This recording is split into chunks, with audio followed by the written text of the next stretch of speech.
This is All About Bitcoin, a show dedicated to all things questions and markets related to Bitcoin, little b for the currency, and Bitcoin, big B for the network. A collective journey to understand, apply, and use this innovation, all Bitcoin, all the time. Let's have a live look at Bitcoin right now. The CoinDesk Bitcoin price XVX index is trading up at $58,167, up about 0.4% today.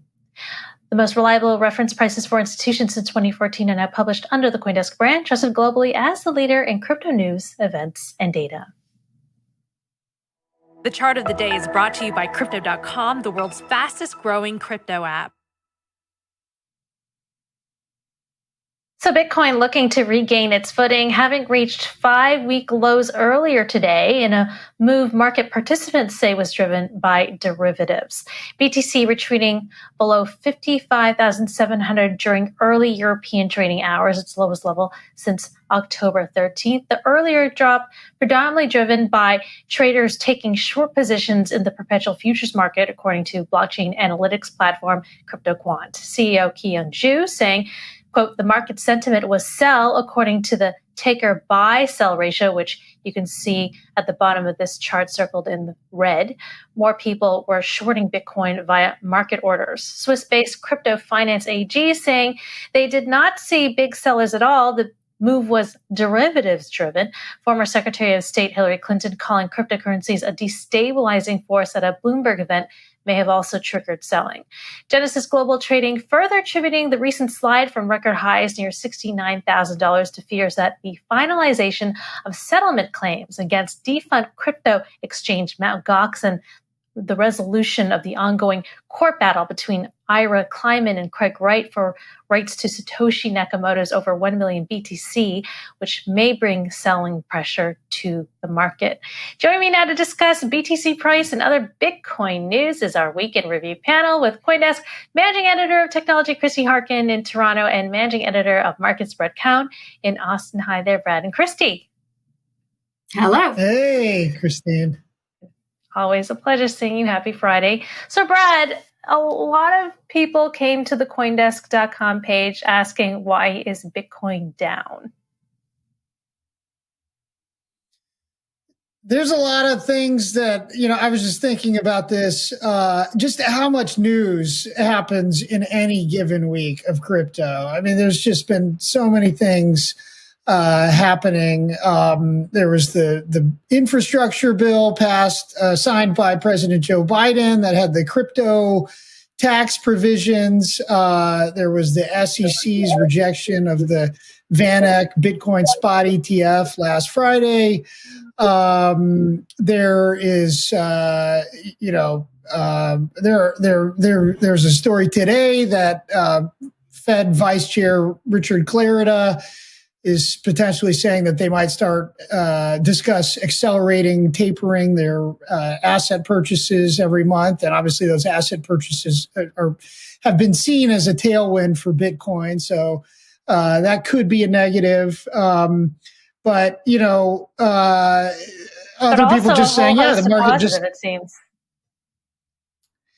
There's all kinds of news, there was also the Taproot implementation last Sunday and wasn't much of a price reaction there. I don't really think anybody was looking for much, but there wasn't much. So maybe people just kind of selling the fact there. The people, Dominic Dantas, our head of technical, chief, one of our, who's a certified market technician, who does a lot of our technical analysis. He says we're still in an uptrend, based on his view of looking at the 40-week price chart. It could also just, we had a big run up to that $69,000 high. It was just last week. It seems like forever ago. But this week has been one of the biggest pullbacks we've had since May. So, yeah, so perhaps a healthy market correction, but folks were buying the dip, and now Bitcoin is slightly up about 0.4%. Where do you see support and resistance, Brad? Well, people are keying in on, before people were keying in on this $60,000 price threshold as being key, and now we're below that. So, there's some fears that maybe we're going to go back into another kind of a lull period like we did, over the middle of the year, whereas other people still think we're headed for a big bull run into the end of the year. But now people are sort of keying in on this $58,000 level as a key threshold. Interestingly, that is exactly double where Bitcoin started the year. So people are talking about year-end returns. It's like that 100% triple-digit return is kind of a nice, clean threshold to look at. So that's where we are right now. And, if we go down from here, we may be in the 50s for a while, or maybe we're headed back up. Well, as we reflect on the year, there's just been a lot of investment into the crypto space, and that money is being deployed. We heard Crypto.com has purchased the naming rights for Staples Center in Los Angeles. Christie, it's a $700 million deal over 20 years. Compare that to FTX, which had bought the naming rights for the Miami Heat Arena for $135 million for 19 years. This is a huge deal. It's not just a matter of the fact that, they've bought the naming rights. What I think is really interesting about this deal is it is a big advertising play. When you think about it, right now whether or not we're down a bit this week, we're still in bull run territory. There's a lot of chatter about crypto. There's a lot of chatter about Bitcoin and all kinds of altcoins. And I think this is a really smart play for Crypto.com, assuming they're ready for the potential need to scale that could come as a result of this. When you talk to people about getting in, or whenever people come to me who've never bought Bitcoin, one of the first things they say is, what should I do? Should I go to Coinbase? Because they've heard the name. Well, now they have another name that's out there doing advertising campaigns like crazy. Matt Damon is in an ad for them, and they're on a great big iconic building. So they're building some name recognition. And maybe the new people coming into crypto aren't going to say, should I go to Coinbase? Maybe they'll say, maybe I should go to Crypto.com. And I think that's a pretty smart play in the middle of a bull run like this. Mm-hmm. Interesting. When we take a look at some of the factors that could have caused some headwinds for Bitcoin, we look at regulation, particularly at China and their crackdown, which continues on the crypto industry. The National Development and Reform Commission in China is considering punitive electricity prices for some crypto mines. That's the country's top economic planning body, and they might implement this measure for companies that mine crypto, but only pay residential electricity prices. And that's according to their latest news conference at the NDRC was holding. Also, a Chinese official was expelled from the Communist Party as punishment for supporting crypto mining companies, which are illegal. Meanwhile, next door in India, Indian Prime Minister Narendra Modi was saying that democratic countries should work together to ensure crypto, quote, doesn't end up in the wrong hands and spoil our youth. He said that in his speech at an annual summit on emerging technology at the Sydney Dialogue. And he's saying this as India's government finalizes a highly anticipated bill that would likely ban the use of crypto transactions, but allow investing in crypto assets. Also, the India Central Bank may pilot test their own central bank digital currency, the digital rupee, next year. Taking a look at the United States, Soleil Omarova, who is Biden's nominee for the country's top banking regulator role, the Office of the Comptroller of the Currency, laid out scary scenarios emerging from cryptocurrencies in a confirmation hearing before the Senate Banking Committee. Specifically, she cautioned that big tech companies like Facebook could control the payment infrastructure in the United States if private digital currencies were allowed to thrive, potentially displacing the value of the US dollar. And she received some mixed reception from lawmakers, but it could be a potential headwind for Bitcoin if she is confirmed. The infrastructure bill was signed into law by President Joe Biden, which is leading lawmakers to consider crypto provision amendments. Brad, do you have any insights into that? Not anything super deep. Or fair enough, whether or not that might affect price or not. Another thing we're looking at is the Craig Wright case. I would say, it's kind of, it's out there. We had this, week of prices being down this week, and it's probably priced in at this point. It's nothing really new. We're also keeping track of the Craig Wright case. Christie, any updates on that? Yeah, I just want to, right off the top, make sure that people are extremely clear that the case is about business relationships that may or may not have existed between Dave KLEIMAN, who passed away in 2013, and Craig Wright, and whether or not the estate of Dave KLEIMAN is owed any proceeds. That could be Bitcoin, that could be regular money, that could be intellectual property from Craig Wright. It is not necessarily about the Bitcoin stash that belongs to Satoshi, because at this point, we don't even know if the Bitcoin stash that belongs to Satoshi has anything to do with Craig Wright. So whether or not money is awarded to Dave KLEIMAN may have absolutely nothing to do with the Satoshi stash. It is entirely likely it has nothing to do with the Satoshi stash that is, has a whole pile of Bitcoin. I don't anticipate that flooding the market anytime soon, because also Craig Wright has not yet even proven that he can control the keys to that amount of Bitcoin. I'm not saying that I'm not going to, give any judgment on how this case is going to turn out.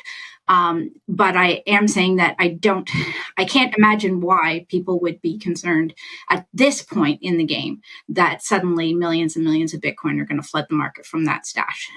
It just doesn't quite add up yet. So there's that. What we do know is this week, Craig Wright finished his testimony. He was called to the stand on the side of the plaintiffs. That would be the KLEIMAN's estate. This week, we started the defense, his defense of his own business interests, and we're in the middle of that. And it'll probably take another week or two. I'll just throw in, just checking the markets here.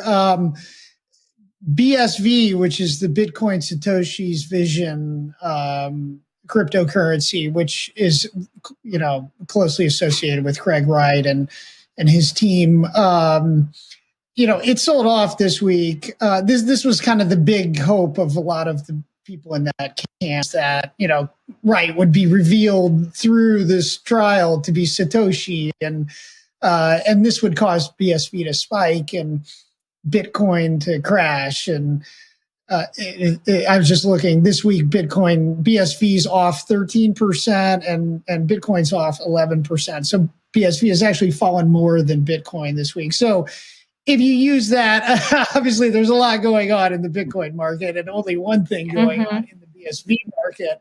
But if you maybe that's a gauge of how that trial is going. And to Christie's point, there's not much. It doesn't seem to be working if that's the plan. I think the other one that you mentioned that could be affecting markets in terms of a sell-off was the Mt. Gox, the acceptance of the final proposal by the trustee, and that was rubber stamped this week. Mt. Gox creditors voted on the final proposal that would see a payout for them. Now, that money could come into the markets, but not until probably late summer. And keep in mind, it's not just Bitcoin that the creditors will be receiving. They'll also be receiving Japanese yen and I think US dollars and Bitcoin Cash. So it's not going to all be a Bitcoin payout, and it's not going to be the full amount either. They'll be getting a fraction of what they lost initially. It's still a tidy sum, but not what they're getting in full. And it will be split in amongst different currencies. And a lot of chatter that I'm hearing and seeing on various sites is there's probably still going to be a good amount of hodling happening among those people who get their Bitcoin. They're not all going to dump and run. So I think I don't know how much of an impact on the market that's going to have. Well, taking a look at next week, all these years for that Bitcoin. We got the holidays happening, Thanksgiving holiday. Could we possibly see a bit of a surge with, folks giving money, flush with cash, maybe some investment into Bitcoin, more buyers than sellers? Brad? I mean, that's super interesting, Christine. I hadn't really thought about that. But yeah, I mean, what if crypto suddenly became like the fun, there's like whatever, Beanie Babies or it's like something fun that people give every year, And I think in the past, it has been true in China with some around their holidays where they'll give crypto. But one of the ideas that I was thinking about is, people have been pent up and if you read all the reports on the economy, people actually do have tons of money. There's like more than $1 trillion sitting in bank accounts. And, like inflation's going up and all of a sudden if we get all these sales and there's discounts and people think might be the last chance they can buy a ton of stuff. Like, what if people retail sales just go nuts this holiday season and maybe that pushes inflation higher, unexpectedly.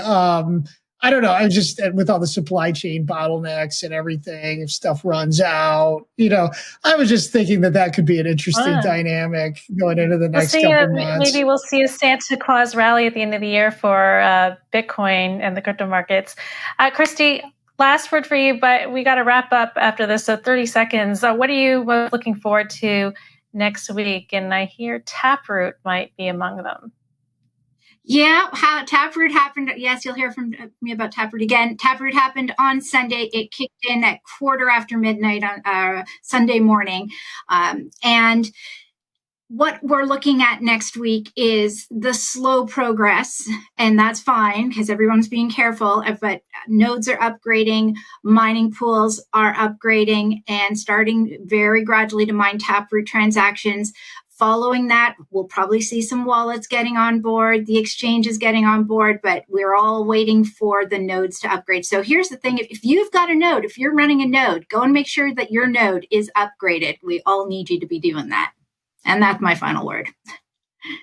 Nodes giving. Thank you so much. That was our CoinDesk Week in Review panel with Managing Editor of Technology, Christie Harkin, and Managing Editor of Markets, Brad Keoun. Happy Friday. Have a great weekend. That's it for All About Bitcoin. I'm your host, Christie Lean. We'll do it all over again on Monday at 3 p.m. You're watching CoinDesk TV.